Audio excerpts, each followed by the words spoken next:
Welcome to the Natural Super Kids podcast, where you will discover practical strategies to inspire you to boost the health and nutrition of your kids. I'm Jessica Donovan, a qualified naturopath specialising in kids' health, and I want to make it as easy as possible for you to raise healthy and happy kids. Let's get into it.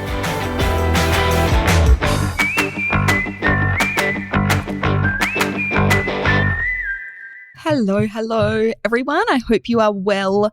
I think that this conversation that we're having on this podcast is such an important one. I'm about to introduce you to Nikki Farrell, who is the co-owner of Wildlings Forest School and Little Wildlings, which is a kindy. She's the co-host of the Raising Wildlings Podcast. She's an unschooling mum, she's a teacher, and she's a children's right and free play advocate. So this conversation was right up my alley, and I think it will be up yours too. We talk about free play, nature play, the holistic benefits to kids. She really adds to the conversation because we talk a lot on this podcast about the benefits to the gut microbiome, to immune development, but we talk about it so much more broadly. And she has reminded me of so many of the other benefits of free play and outdoor play.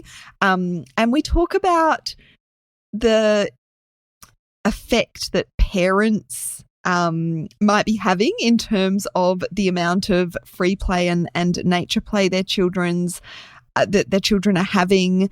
We talk about the difference from 10, 20 years ago to now. We've both got kids in a similar age bracket. She's got some that are a little younger than mine, but we talk about, how much harder it gets as kids get older to get them outside playing in nature.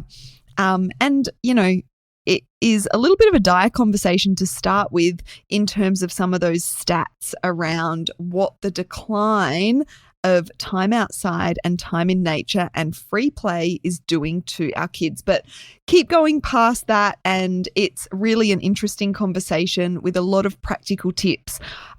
She shared so many different things that I wouldn't have thought of in terms of how to get your kids outside a little more often, which I know can feel like a real battle for a lot of parents. So I'm excited to bring you this conversation. Here's Nikki.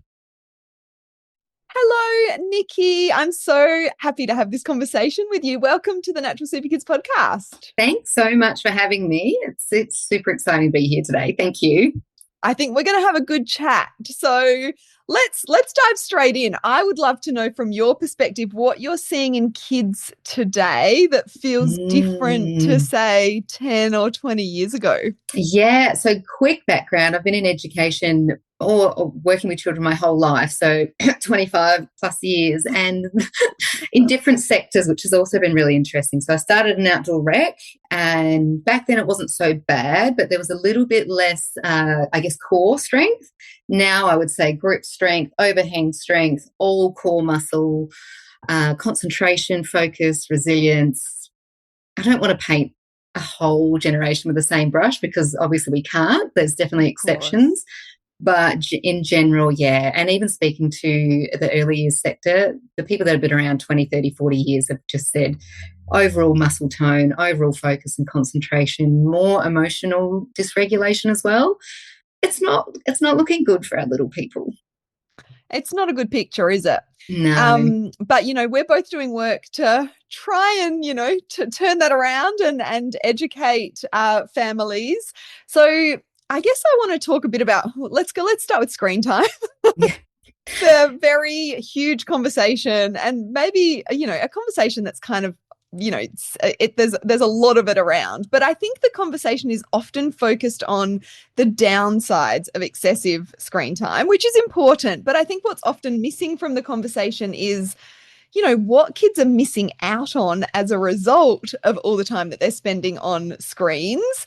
Can you start by sharing some of the stats around the decline in play in nature and what impact that's having on our kids? It is an onion, isn't it? You start peeling and there's just so many layers, but the stats are really concerning. Since the 80s, there's been a 50% decline in free play, and free play means there is no adult agenda. So that doesn't mean, right, we're going to a birthday party and we're playing party games.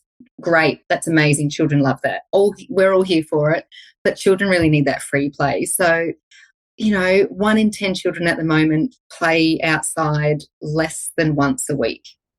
Wow. That's, in Australia, I think we have this misconception that we're an outdoorsy nation. We really have that old, and it's an old perception. We aren't like that anymore. We are an indoor nation, and our children are even more so. And some of that is from parents being overprotective. Some of it is screens. Some of it is us worrying about safety and traffic and the big white van.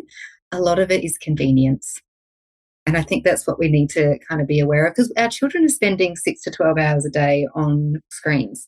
And like you said, screens can be great. Again, I love screens. They are wonderful tools. They can be, but we're missing out, exactly like you said, on creativity, full body movement, eye contact and socialization. In fact, the speech and language deficits we're seeing in children now have skyrocketed. Anxiety has skyrocketed. Our young people aren't going out on dates. They don't know how to ask people out on dates anymore because we've got dating apps for that, but they can't actually ask people face to face. So it's not even what our little people are missing. It's what, when they're growing up, they're also unable to do as well. So it's pretty shocking. Yeah, it's pretty dire, isn't it? I mean, I've got teenagers. I've got a 16 and an 18-year-old, so older teenagers. And I always say it's just gotten harder and harder and harder to get them outside. Like we've always been a very outdoorsy family. We've camped and we've done a lot of outdoor activities. And my son's very, very into mountain biking. He's still into mountain biking, although now he's got a car. That's kind of dying a little bit as well. But I just feel like, as each year passes, it's just harder and harder to get them outside. Well, we're also losing these third spaces. We've got the library, which is free, but a lot of our parks, children, teenagers are shooed out of. They're not allowed to be there after dark. And, sometimes rightly so. But where else do they go? We used to have dances and blue light discos and all of those things where children could go without parents to go and experiment with these things in a supervised environment. And we don't have those anymore. The library's about it, and you can't get up to a lot. Even physically, I mean, using your physicality, you can't even do that there. So where do they go where it's not organised team sports? Yeah, not many of us are letting our teenagers. I mean, I was camping on my own at 16, 17. That was the thing. All of our parents allowed it. I don't know how many parents are allowing that anymore. And again, that's probably not because we don't trust our children. It's because we're worried about what society's going to say about us as parents. So we need to start encouraging others to allow these, teenagers, it's their whole role to experiment and practice being adults, and we're not allowing them that as well.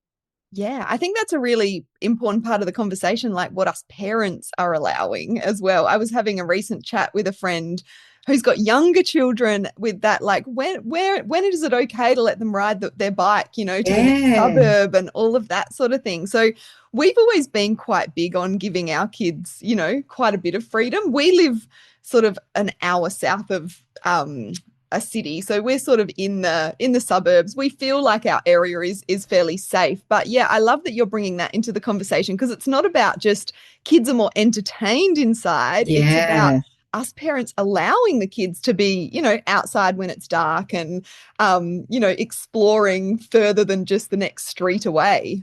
Well, children aren't even allowed in their front yards. But the statistics on children being allowed to play in their front yards are horrific. So, back in the 80s, I think the roaming zone was something like 15 Ks. Parents would let their 10-year-olds roam up to 10 Ks on their bikes. And now a lot of children aren't allowed out of their backyard, yet alone in their front yard, yet alone on the street. And look, some of that is understandable. If you're on a busy road, it can be difficult, because traffic is actually statistically more of a concern than sexual assault and kidnapping.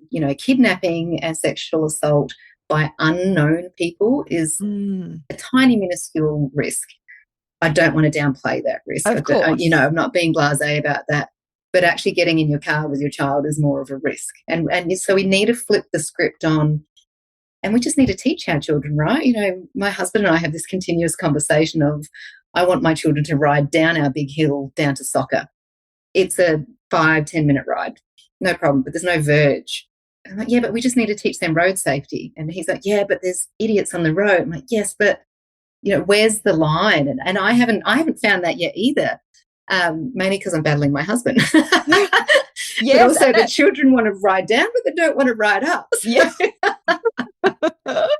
It's a four-way battle right now. It's tricky, isn't it? And like you said, often if there's two parents in the family, like they might disagree. One might, be a little bit more lenient or flexible, and the other one might be a bit strict. So there's so much to navigate for parents. Yeah, there really is. But I think even just us talking about this, I would love for parents listening to think, could I give my child a little bit more freedom? Because all of the information about how much they learn when they're out independently away from us, like there's so much that they can gain from that rather than being safe in inverted commas in the lounge room on a device. Right. And I think that, again, the perception there that they're safe indoors on a device is 1,000% incorrect. The statistics on Roblox and a bunch of those online games are horrific. The grooming that is happening on them, the blackmail, the sextortion that is happening on them. I will take that road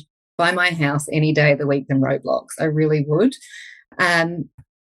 So flipping it again, they're not safe online and we allow it. And that's okay because, again, they've got to learn to navigate themselves at some point, but we've got to give them training wheels and then we've got to let them ride on their own. So what can we do to incrementally scaffold them to allow them to be independent? Because we are taking away children's ability to decision make for themselves. And so what they're doing then is they're not becoming leaders, they're becoming followers. Which is all well and good till they're 17 in a car with a drunk driver and the peer pressure and all the things that come along with that. And when you're not confident in your own decision making, you're also not self-confident. And the increase in mental health issues right now, a lot of that is because children are over-supervised and not allowed to make decisions for themselves and their own safety. So by cotton wooling them, we're actually putting them in more danger physically and mentally and online. So let them out. Yes. Let them outside. Such a good point. And I do just want to talk to a couple of those points. One, yes, that's such a good point that they're not safe online. And that's not even mentioning, the mental health, like that sort of thing of them being on devices all of the time. And then also, like I said, I have an 18-year-old son, and my big worry now is he's out driving with his mates now on a Saturday night. So, but I also feel good that he had all of those years riding his bike around the streets and mountain biking. So he's got more of that, he's built up those skills. I think about those kids that are getting in cars that that haven't really had much, bike time or skateboard time or all of the things that they learn from being outside, like that is kind of setting them up for more dangerous situations. 1,000% agree. It's kind of ridiculous that we go, stay indoors, stay indoors, stay indoors. Here's a set of keys and it's nighttime and here's a couple of drinks to go with it. Good luck. Exactly. And I know it's not as simplistic as that, but it really is. We need to scaffold them by letting them outdoors. And like you said, the road safety that they're picking up when they're on those bikes and skateboards, their perception and awareness of where others are in their space as well, because a lot of our children are walking around like this far longer and far older than they should be. They don't have peripheral vision. They don't have that proprioceptor and vestibular systems. They are not just physically weak, but their awareness of where they are positioned in the world is non-existent. And that's really frightening when you then say get in the car and go 110 k's an hour. Exactly. Yes. And it does happen super quick. Like I'm just teaching my daughter to drive, and she's had a lot less experience on bikes and out on roads because she just hasn't been interested in that sort of thing. And we're now driving 80 kilometers an hour, and she's got this sort of, this perceived safety that she's in this car. And it's like, so we're having to have lots of conversations about that. So I think this is a really good conversation to be having, for those parents of younger kids that might be a little, on the protective side, thinking about, it's not that many years until they're going to be, getting in those cars. And the more skills that they develop through the earlier years by being more independent, the kind of safer that journey is. And I think, and again, I go to these really simplistic concepts, but really, like, the more grazed knees your children have in the early years, the less horrific injuries they'll have in their young adult life. And I know that, again, it's very simplistic, but that means they're learning very quickly while they're young, while they bounce, while they don't retain memory of these little learning experiences, so that when they're older, they are comfortable and safe and really truly know their bodies and where they sit in the world. And I think we overprotect them because a lot of it's convenience, and biological, like the sound of your child screaming, we'll do anything to prevent that.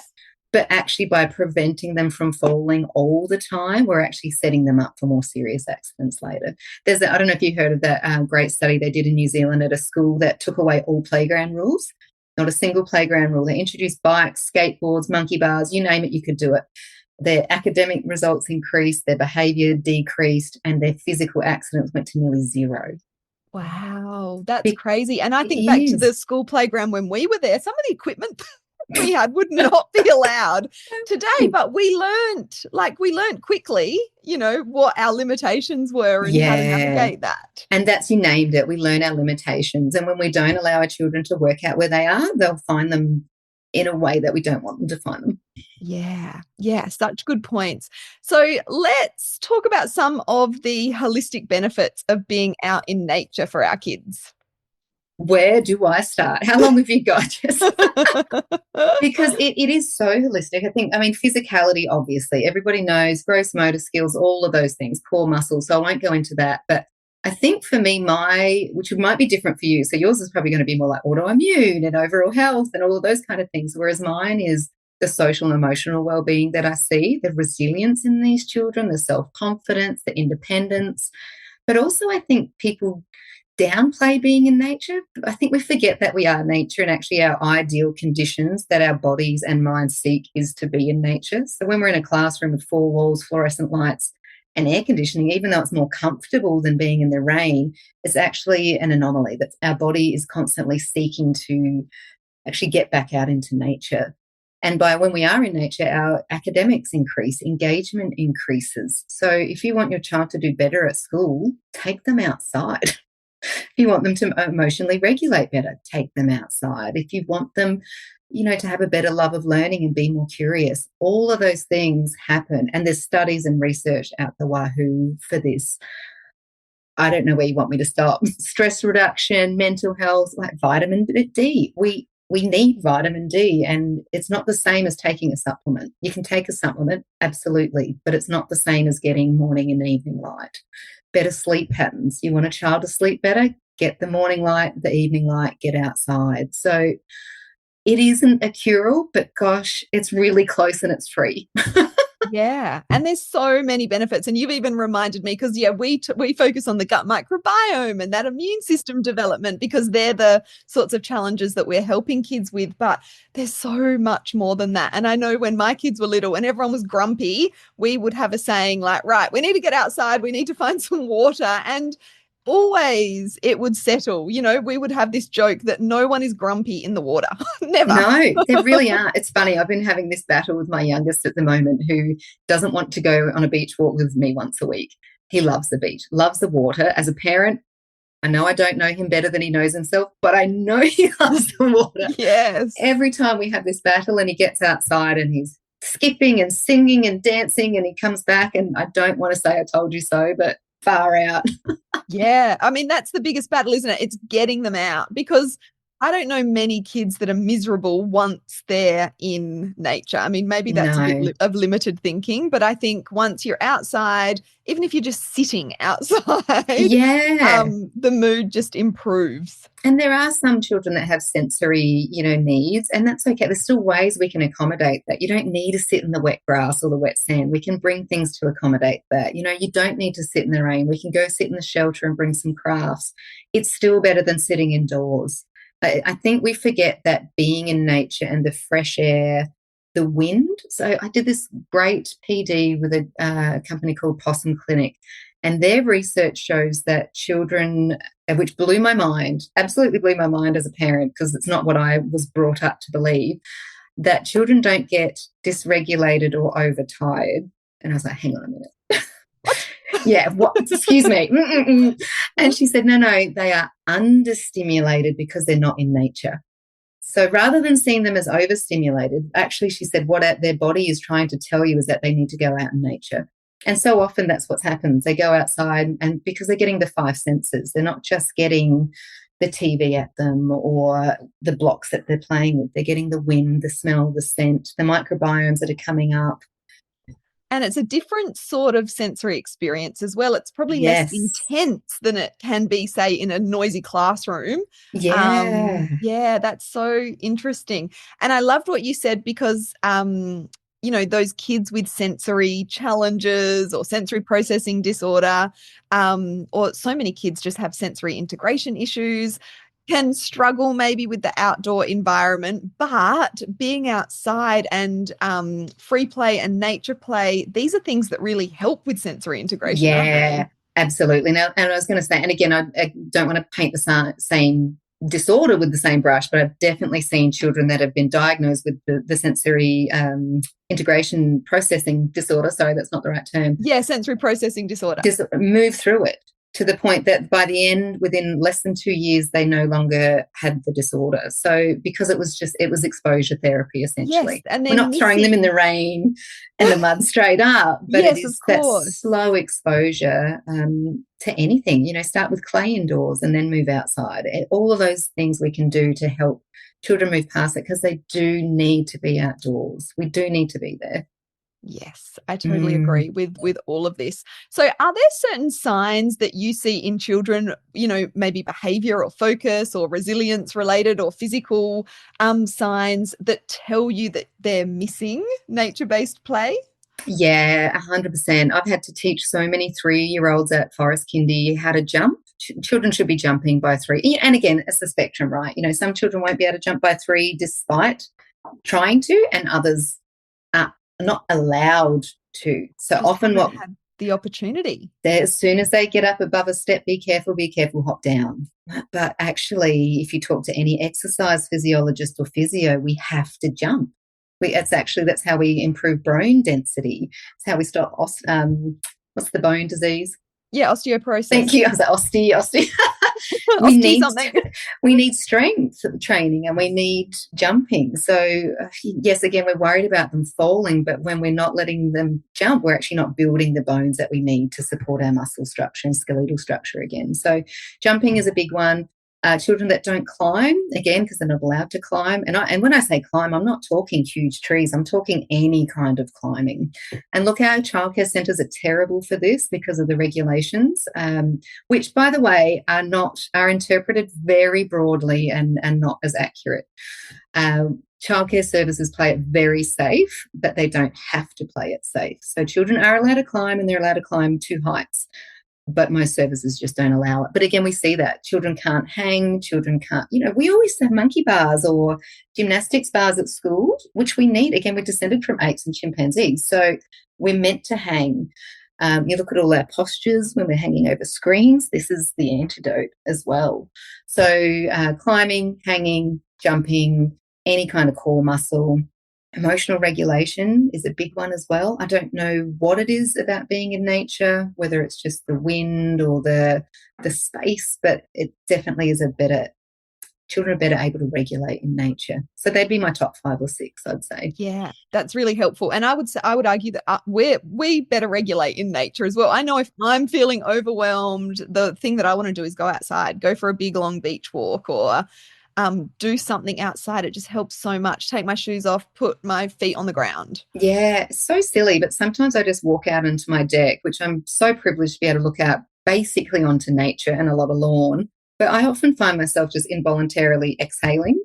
And I'm like, that's all I've done is walk outside. I'm not even in nature, but I am more so. So we forget how much we need it ourselves. And we are the emotional regulating posts for our children. So we also need to be outdoors. Yeah. So this is a message for all those overwhelmed, overstimulated, or maybe understimulated mums. Yeah, just step outside when things are feeling really hectic, and take your shoes off, put your feet on the ground, go for a walk if you can. Take that cup of tea out in the sunshine in the morning. Yeah, it's just as important for us as it is for the kids. If not more so. Yeah, regulation wise. I totally agree. So what are some of the simple ways that we can bring nature play into our everyday life without adding another thing that parents have to do? I know, isn't it? I always feel really bad after doing some of these because I'm like, you must go outdoors. I'm like, when? Yes, the question is when, right? So I think family walks, and again, once you get to the teenage years, good luck because they're gone. So, I mean, sport still counts to a degree because at least you're outdoors, but it's not free play. So if you're in primary school, tell your teachers to jam homework. There is no scientifically backed evidence that homework helps in the primary years. So fight for that free play time. They have all the rest of their life to overwork, but they're already at school for 6 hours. A lot of them are commuting. They're already doing a full work day. Like, how many of us get home and then want to go, oh, now I've got another hour's worth of homework? And they're 8 and 6 and 10. So be the squeaky wheel for your child and really fight for that time after school. And if you can, underschedule them. One sport a week is enough. By the time you do training and a sport, great. If you've got 2, amazing. But you're going to have to start scheduling free play, because once you get your birthday parties in there, grandma's dinner, you just don't have time if your children are at school unless you actually schedule. Okay, even for us, we homeschool, and yet I said to the boys, right, Friday afternoons is nothing. You do nothing, it's just free play. Wednesday afternoons, nothing. I homeschool, I've got 2 afternoons a week where our children can do nothing. It's wild. That's amazing. And do they have to go outside? Like, do you make that sort of, yeah. It's like not do nothing and sit on the PlayStation or whatever it is these days, Xbox or and we have to, my children have to do, and these are all ideas, right? Not gospel. I'm not a guru of any sort, but people love to hear different ways that people do things. So our children get half an hour of screen time a day, but they have to have done their chores, which are significant. They have to have some creative time, and they have to be outdoors for at least an hour every day. Do I follow that up every day? No, I don't. But the aim is for that to happen. And sometimes they get that through soccer, but often it's like, you want to get a screen time. You haven't even left the house. It's midday. I know you haven't left the house. And if you have your screen time now and then we go do whatever we're doing, you're not going to get any in your homeschool. So I kick them outside. Absolutely. Yeah. And I'll just share, because I often share that my son, he's into mountain biking. So that's been really great that he's got this outdoor sport that he loves. He doesn't do it professionally or anything. He just does it because he loves it. But my daughter is a different story. She's a teenage girl, and she really has no hobbies that she likes outside. Except she does love tanning. Oh my God. Let's not even go down that route. I feel her. I'm a sun girl. I try so hard not to, but I love the sun. I really love the sun as well. But, there's been conversations about that. But I will just encourage her to take the dog for a walk and go watch the sunset, for example. Like, she doesn't want me to come anymore, which kind of breaks my heart. But at least sort of she's going. So I think no matter how outdoorsy your kids are, like, you've got to try and find little ways or little things that they like doing outside. And another thing I would say is the best way to get kids outside is to go with them. And of course, that's not always possible. And also you want them to have that time outside without you. But I think, parents are expecting their kid to go play outside for 2 hours while they're not going with them, depending on their age. So having those outdoor hobbies and adventures as a family, I know that was, a huge part of our life in the earlier years. It's harder now because my kids have got part-time jobs and they work in hospitality. Same. So we don't get those weekend camping trips. But I think, going camping on the weekend, even if it's just for one night, that forces them to go outside. And I also think I had a friend that used to, every Friday it was fish and chips. Friday night was takeaway night, and it was fish and chips on the beach. So they didn't just do takeaway at home, which we all want to do on a Friday night because we're all exhausted. But she said she, started doing it for the children, and by the end she was doing it for herself because she knew that she felt better actually having gone out, seeing the sunset. Sometimes they take one drink or a couple of drinks, and it was just a nice way as a family. I love that example because that's not physical. Some people listening probably like, well, my kids aren't, sporty or physical. So it doesn't even have to be, obviously the physical activity is great as well. I went for an early morning walk on the beach the other day, and the beach where we live, you can drive onto the beach, and it was quite early, and there was a mum sitting in her boot with the back up with two little kids. They were reading a book in the back, and I was like, oh, it made me all sentimental. I'm just like, what a nice place to be reading books. And they were just sitting in the back of the car, but they were at the beach. So there's so many different ways that we can get our kids outside. I think another thing that we avoid a lot is building community, because other than going out ourselves, like my children at this age don't want to do anything unless it's with friends. And that's great, but our friends don't live on our street, so it's really hard. So I do think we have to make an effort to get to know our neighbours, because, gosh, if you live in an urban area and you can make one friend on your street, that takes away this burden of having to take, and I did say burden, of being with our children all the time, every time we take them out. But if you can create a play street, or even just I've got another friend who is brilliant at this. She's put a skate ramp, and again, that screams privilege, I know, but you don't need to put a skate ramp in your front yard. You could put a swing in your front yard, or a cubby house in your front yard, something that will encourage your children to congregate in the front yard. They don't have to come through your house. You don't have to feed them all, but you can be the place where that children gather. And I think Facebook groups are great for that. We have a neighbourhood Facebook group, so I can, if I wanted to, which I haven't done, I could say, hey, come and meet me, because we're scared of what we don't know, right? Yeah. So come and meet me, get to know who I am and what I'm about, and know that we never know if people are predators or not, obviously, but if they're in the front yard, they're not going into the house, people can drive past and see them. We have to be the villagers. We can't just yearn for the village without being the villager as well. Yes, being more community minded. And with the things that you can set up in the front yard, I know, like when my son and all his mates were younger, they would just have a piece of wood that they could ride their bikes over. Like, it can be as simple as that. Yeah, a basketball hoop in the driveway, it works. It really does. Her house on that street, it's funny because the skate ramp doesn't get used, but the basketball hoop does. So it's so interesting what does and doesn't. But the swing's also a great one, I think, with a little sign on it. If you just said, free, anyone can use this. Yes. That invitation. That's such a good tip. I love that one. So if parent, obviously we've talked about a lot today, and I could just talk to you all day. But if a parent listening is thinking, what's one thing that I could do?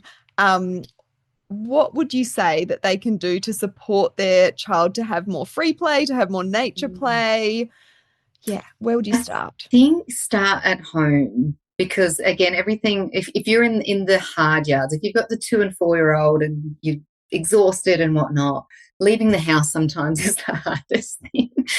So, Christmas and birthday presents, ask for Australia Zoo passes or zoo passes, but also fill up your backyard with all the fun things. And by fun things, I could mean get Nana collect a basket full of natural resources, get Granddad to cut down some bamboo that you can use for things. Keep it really simple, but also now that mine are teenagers and a teenager, I've bought the volleyball net. We've got an axe throwing board which doesn't get used. So it's funny, we've just been experimenting with what the children use and don't use. They've got downhill mountain boards that they only use when friends come over. But I think gathering things that they will use when friends come over is great too, so that there's something exciting, something new, rather than just going to the PlayStation, because that's what they know, right? That's the saddest thing about screens is that that's where children feel comfortable. So we need to, either produce something that's really exciting and new and novel, or we need to find, make something more comfortable. So I've got a bunch of friends here that come and they're all readers. So we go to the library together and come back, and after they've had their screen time, they know they're not allowed to have any more, but reading's normal in this house, which is sad that it's not normal. But it is. That's another thing that is on the decline. Neither of my kids are readers, and I love reading, and I've been reading around them all the time. We used to read heaps when they were little, and I think it's just that their attention spans are, affected from just, they'd rather scroll than read. Yeah, and again, when they go over to their friends aren't reading, so it's not something that they're seeking because it's not cool to read. So we're trying to make it cool, and and so if they ask for a book, I'll buy a book, because the more I can get them into reading, the more they enjoy it. And, they're into anime and manga, not my cup of tea whatsoever, but I don't care as long as I'd buy them fishing magazines. I don't care what they're reading as long as they're reading. So, yeah, I think that, again, that onion, there's just so many layers to it. But what can you normalize in your house that's either really novel or that's not screens? Yes. Or take reading outside. Take your screen outside. Start there. At least you're outside. At least you're getting your vitamin D. The magazines tip is good. My kids will read magazines as well. So that's one way. Like, you've got to get them reading, with whatever you can. So tell us more about Wildlings Forest School and what you offer. Yeah, it started because I was in the hard yards.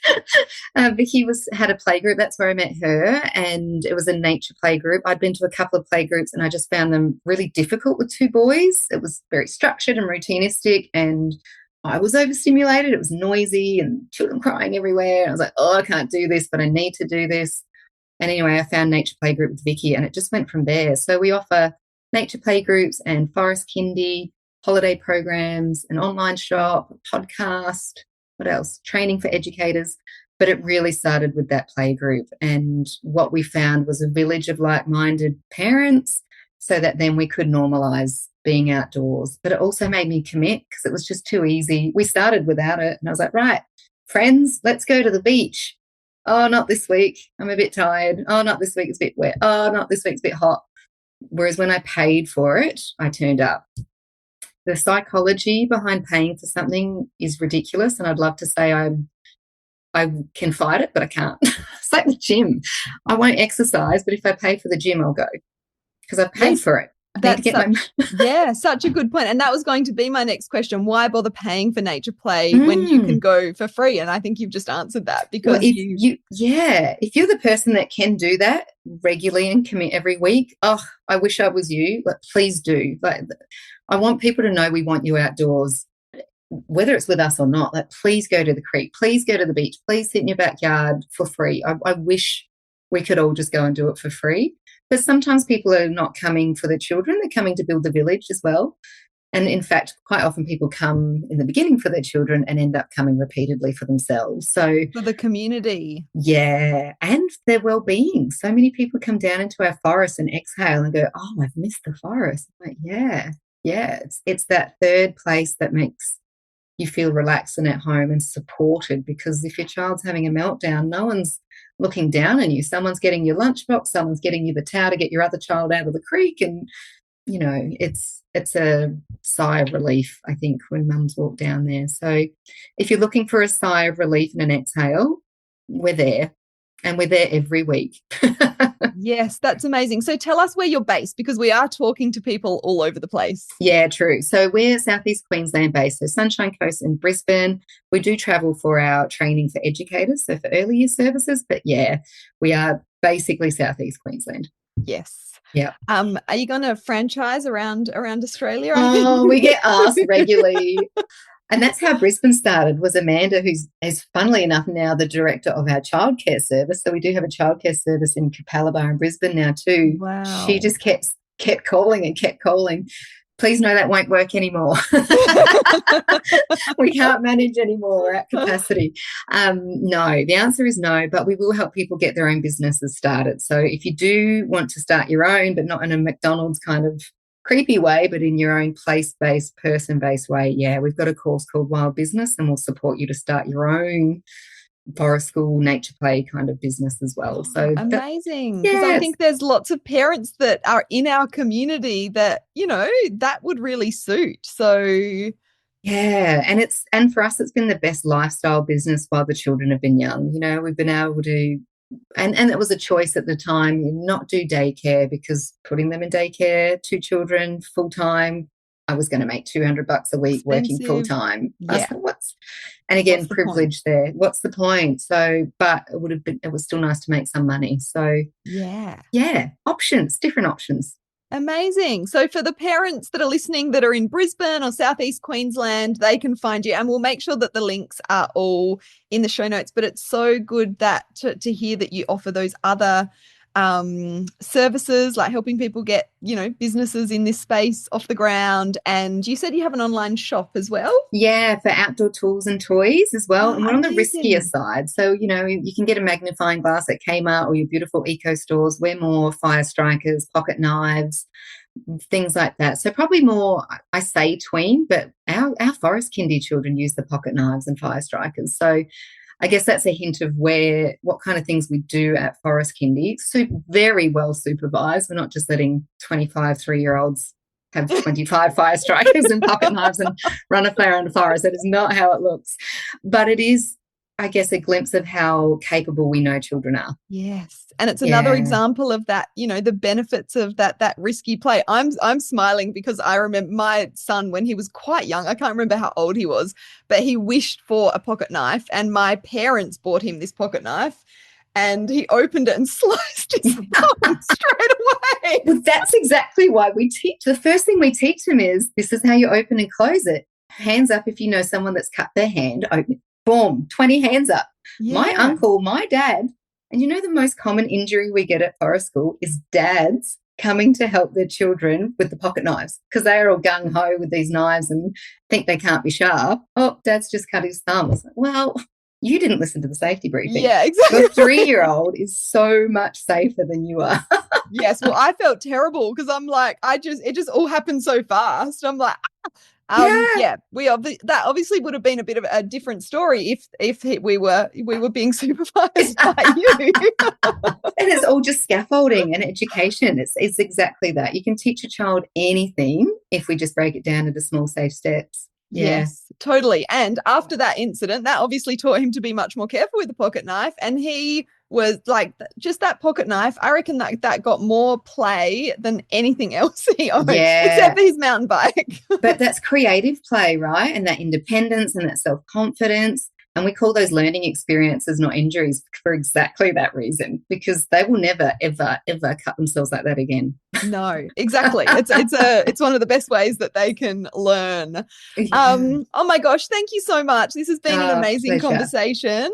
Thanks really enjoyed it. Taking the time to come on board and talk to our audience. And I highly recommend anyone listening to check out what Wildlings Forest School have got on offer. And I think your online shop would be a great place to buy those birthday presents and Christmas presents, not supporting the big department stores and the plastic toys. And they do come with online safety YouTube videos. Training videos. I should have bought my pocket knife through you all those years ago. Thanks so much for joining us. Thanks so much for having me. Yeah. See ya.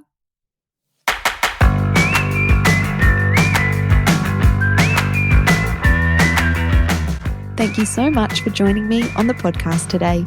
Head on over to our website, naturalsuperkids.com, for the show notes for this episode, as well as a whole heap of inspiration to help you raise healthy and happy kids. I'll see you next week.